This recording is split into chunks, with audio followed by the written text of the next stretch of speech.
Aujourd'hui, nous allons ensemble démonter cette fausse croyance que la majorité des gens ont sur le Bitcoin. Vous allez le voir que ces croyances, généralement, qui sont en plus de ça totalement infondées, peuvent être démontées en 1, 2 ou 3 arguments maximum. Donc dans cette émission, de manière concise et précise, on va totalement défoncer la majorité des fausses croyances que nous avons sur le Bitcoin ainsi que sur les crypto-monnaies dans leur globalité. À la fin de cette émission, vous allez totalement avoir un esprit ouvert et qui sera totalement différent, une vision différente sur le Bitcoin et ça va totalement changer les choses pour vous. Donc restez bien jusqu'au bout de cette émission, c'est surtout ça parce qu'on va aller voir ça tout de suite. Even when you feel low, you can still go. Even when you feel slow, you can still go. Even when there's no hope, you can still go. I never answer to no, man, I still go. Go, go, go, go, go, go, go, go, go, go, go, go, yo, go. Hello à toute la team Logique, ravi de vous retrouver dans cette nouvelle vidéo. Alors aujourd'hui, un petit nouveau format, j'ai envie de dire, j'espère qu'il va vous plaire un maximum. Aujourd'hui, on va démonter cette fausse croyance que la majorité des gens ont sur le Bitcoin, sur le marché crypto-monnaie. C'est des choses qu'on entend à gauche, à droite, que ça soit dans les news, que ça soit au JT, donc à la télé, etc. Tout ça est complètement faux et on va voir ensemble, évidemment avec des arguments concrets, la raison pour laquelle ces fausses croyances sont totalement erronées et n'ont absolument plus lieu d'être aujourd'hui. On va pas simplement, j'ai envie de dire bon bah voilà, peut-être qu'il faudrait essayer de créer le débat ou quoi que ce soit. Non, on va totalement défoncer ici ces fausses croyances avec des arguments qui sont solides et dans lesquels la plupart des gens ne pourront rien dire. Comme d'habitude, si vous kiffez ce nouveau format d'émission, n'hésitez pas à mettre un gros like et un gros commentaire. Aujourd'hui, nous avons un objectif de like à 300 likes les amis, nous allons réaliser la partie 2 qui traitera du coup sur cette fausse croyance que nous avons non pas sur le Bitcoin mais sur le marché crypto-monnaie dans sa globalité et on va pouvoir répliquer ça avec un maximum de projets crypto-monnaie ou même seulement de secteurs sur le marché crypto-monnaie. Bref, on va pouvoir évidemment essayer d'utiliser ce format à notre sauce pour pouvoir par la même occasion vous éduquer un maximum. Donc n'oubliez pas, objectif de like 300 likes, déposez votre plus gros like, votre plus gros commentaire parce qu'on va entamer ces fausses croyances tout de suite. Alors débutons directement avec la fausse croyance numéro 1 qui pour moi n'est absolument pas fondée et n'a surtout pas lieu d'être, c'est que le Bitcoin est utilisé par les terroristes ou les vendeurs de drogue pour réaliser des transactions illicites. Alors pour démonter cet argument, ça va être très simple. On va mettre en relation l'argent utilisé pour des dépenses illicites sur le Bitcoin et de l'autre côté, l'argent utilisé pour des dépenses illicites mais sur l'euro. Donc très simplement avec des arguments, aujourd'hui le poids de l'économie souterraine, donc des transactions illicites sur l'euro, donc au travers de la monnaie fiduciaire que nous utilisons tous qui est l'euro, eh bien cela représente 12,6% du PIB en 2022. Avec un PIB français qui s'élève à 3140 milliards de dollars en 2022, cela représente donc 395,54 milliards d'euros qui sont utilisés quotidiennement pour réaliser des transactions illicites, donc pour venir faire gonfler cette économie souterraine et je parle uniquement en France.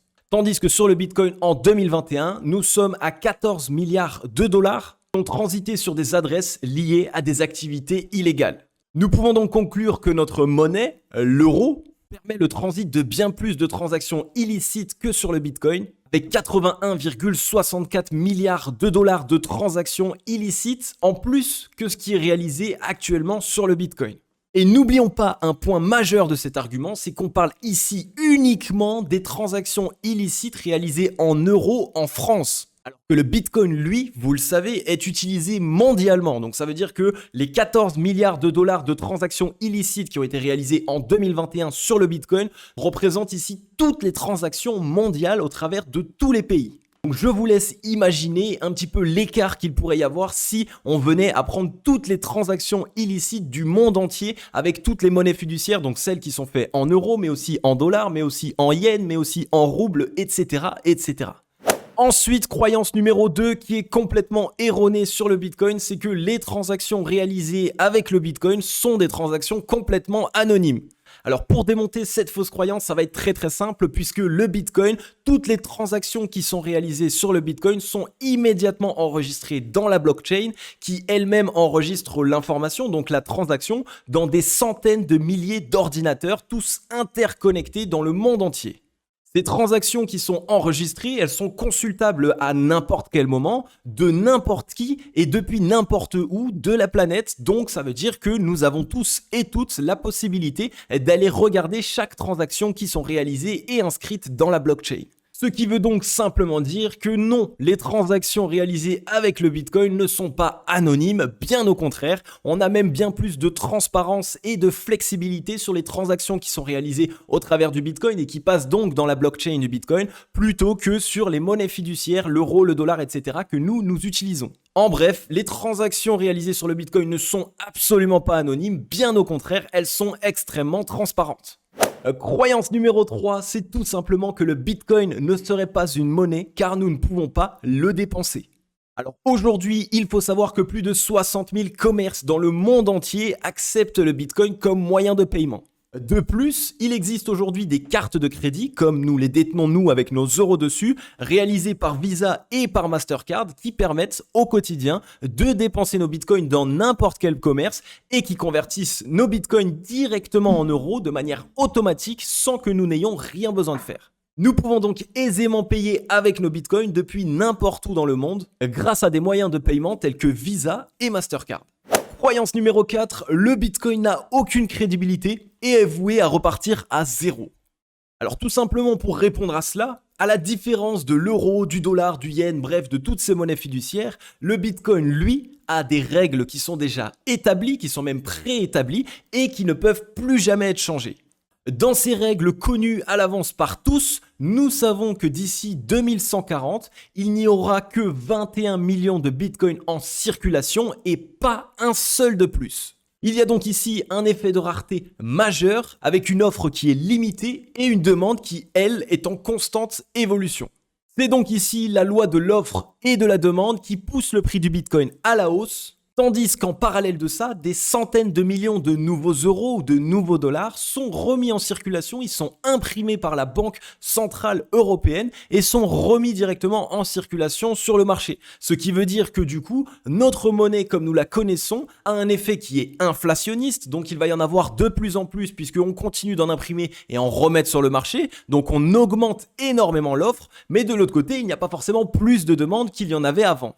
Ce qui donc finalement va tendre à baisser la valeur de nos monnaies qui ne cessent de perdre en valeur au plus on avance. Et en argument supplémentaire, on le sait qu'il y a de plus en plus de personnes qui souhaitent utiliser le Bitcoin grâce à ces transactions qui sont très peu coûteuses, mais aussi grâce à ces transactions qui sont bien plus rapides que si on passe par un virement bancaire. Le Bitcoin représente donc le cocktail d'une offre limitée qui lui permet donc de prendre en valeur, ainsi qu'une demande en constante évolution grâce à ces frais de transaction qui sont minimes et aussi évidemment grâce à ces transactions qui sont bien plus rapidement effectuées. Au vu de ces éléments fondamentaux qui ne peuvent plus jamais être changés, le Bitcoin ne peut pas revenir à zéro. Je ne dis pas ici qu'il ira à 100 000 $ ou à plusieurs millions de dollars le Bitcoin, je dis seulement qu'il n'est pas possible que le Bitcoin demain revienne à 0 $, donc qu'il replonge et que c'était seulement une bulle et que ça y est, demain on n'en entendra plus jamais parler.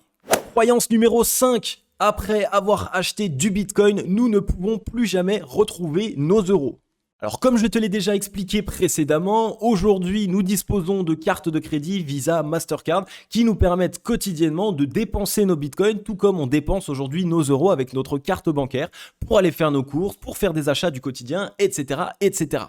Mais si vous ne voulez pas passer par ces cartes, peut-être que vous n'en avez pas envie, eh bien vous n'en êtes pas obligé. Vous pouvez très simplement vendre vos bitcoins, ce qui va vous donner du coup la même valeur que vos bitcoins en euros. Et ces euros-là, vous les avez sur votre compte, sur votre exchange. C'est par exemple une application sur votre téléphone et sur lequel vous pouvez immédiatement transférer ces euros. Donc là, les euros que vous avez eus grâce à la vente de votre bitcoin, vous pouvez immédiatement les transférer sur votre compte en banque via un virement tout classique comme on le connaît dans le secteur bancaire traditionnel. Il est donc aisé de récupérer ces euros lorsqu'on a acheté du Bitcoin. La seule chose de laquelle il va falloir s'acquitter, évidemment, ce sera des 30% d'impôts sur les plus-values que nous avons réalisées en ayant investi sur le Bitcoin. Croyance numéro 6, il est facile de blanchir son argent grâce au Bitcoin. Eh bien, cette croyance est totalement fausse et il est même au contraire plus facile aujourd'hui de blanchir son argent grâce aux monnaies fiduciaires ou ne serait-ce qu'au liquide, par exemple, des euros en liquide, des billets de 10, de 50, de 100, etc.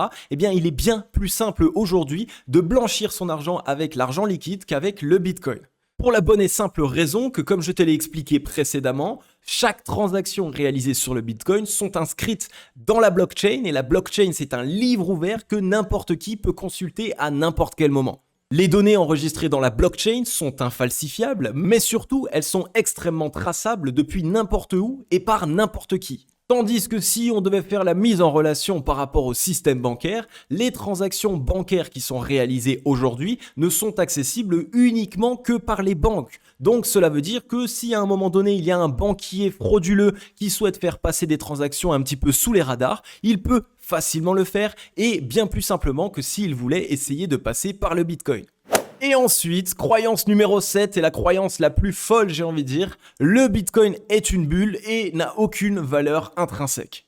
Alors la majorité des éléments de réponse à cette question ont été donnés dans la croyance numéro 4, mais nous pouvons ajouter à cela la révolution technologique que représente le Bitcoin, et plus particulièrement la blockchain du Bitcoin, que nous pourrions donc facilement assimiler à un avantage concurrentiel que pourrait avoir ou détenir une entreprise cotée en bourse par exemple.